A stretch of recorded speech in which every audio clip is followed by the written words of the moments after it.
How's it going, YouTube? Happy Wednesday. Hopefully, you're having a pretty good day wherever and whenever you're at.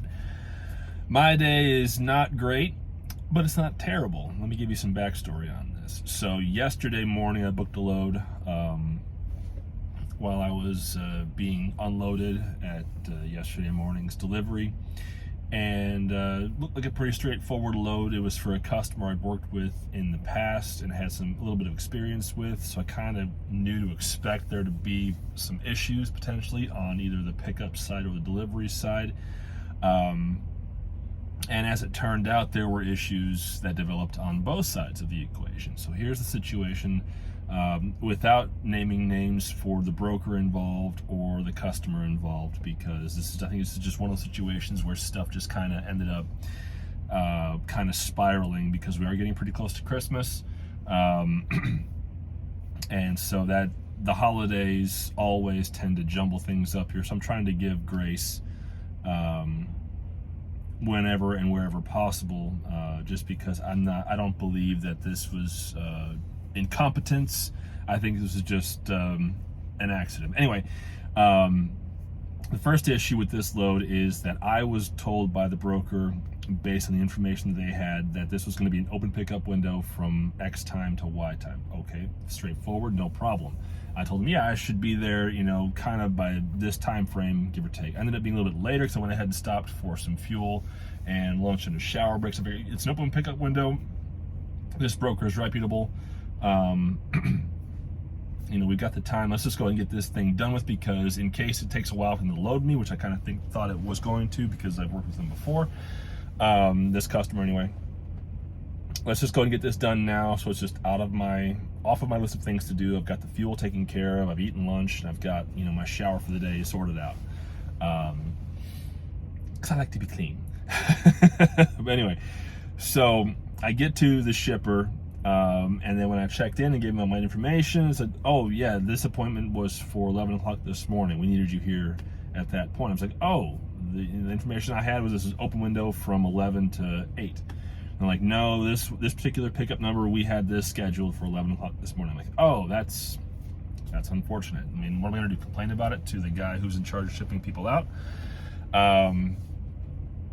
Fortunately, the guy who was checking me was like, you know what, don't worry about it, stuff happens, but you are now a work-in, so here's what you're going to do. You're going to be in line, just kind of in a first come, first serve situation. So here's the trailer number on a post-it. You follow this guy. So when he pulls out of his door, you take his door and we'll get you loaded up. Okay, fair enough, straightforward, no problem. We'll just work with it.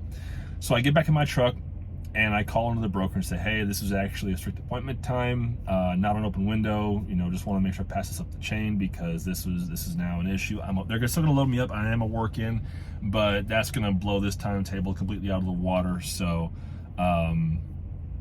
that could really put the whole schedule completely out of whack. And they said, oh, this is not good news. I'll get this to the customer team. We'll get this sorted out. Make sure you record any detention time and call us, as soon as you think that's going to be an issue, and then we'll just go from there. Okay, straightforward, no problem. So it took me from the time I showed up and got checked in to the time that I was loaded, scaled, and out was a little over 5 hours, which was unfortunate, but that should translate to at least a couple hours of detention, claim, pay, which, not great, at least it's something.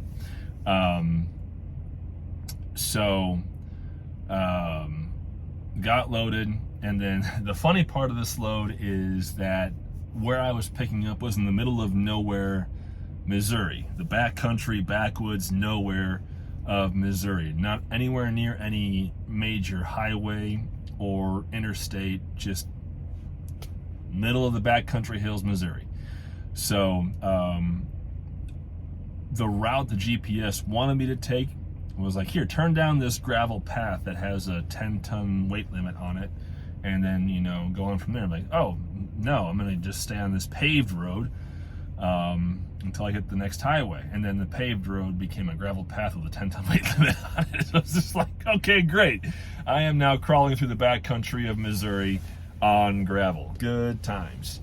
So fortunately, I made it through without getting stuck or hitting a tree or having a clearance issue, or getting shot at by angry locals who were upset about a semi-truck driving down their gravel road there. So, it ended up being fine.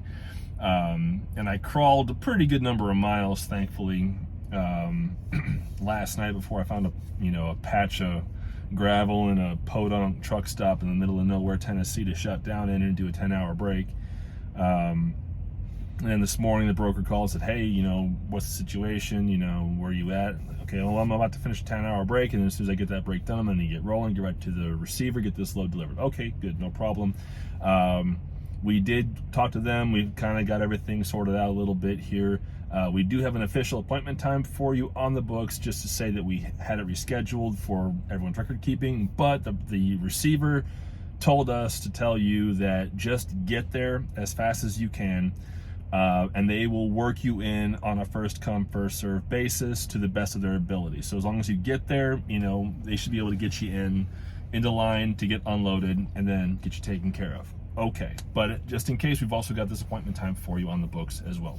Fair enough, straightforward. So I ran on over here to the receiver, and this is where I'm sitting now. But when I arrived, I knew immediately that it was going to be a wait, because there were trucks stacked up all the way to the entrance of the facility, and fortunately they just had a couple of trucks move, or something else made way there so that I could actually get up onto the facility's property and off of the highway that was running past it. So now here I am in line with a ton of other trucks. And a lot of guys have been here for multiple hours waiting to be either loaded or unloaded. I've been here for about 2.5 hours and change. So I sort of expected this to be happening. This is just one of those loads that, sometimes the best laid plans of mice and men go awry. And in this case, it ended up with, bad information on the broker's side, translated into apparently some confusion at the shipper, because they had issues getting the load itself sorted out, getting it picked properly to make sure they had the right product to be loaded, because that's what cost them extra time to get me loaded, because I spent 3 hours waiting for a door, give or take, and then I spent 2 hours in the door waiting to be loaded and then released.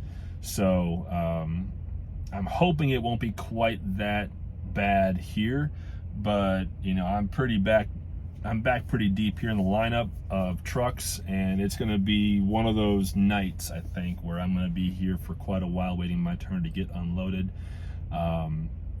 This has not happened to me in a while. I haven't had a situation quite like this in a long time, where there were issues at both the shipper and the receiver.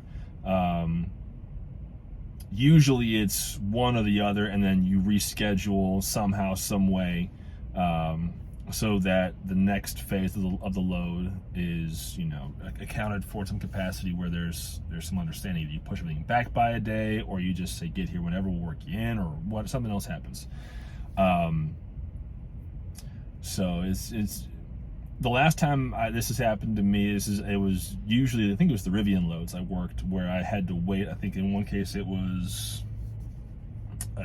almost a day and a half for my turn to be unloaded. Another time I think it was about 15 hours before I got unloaded.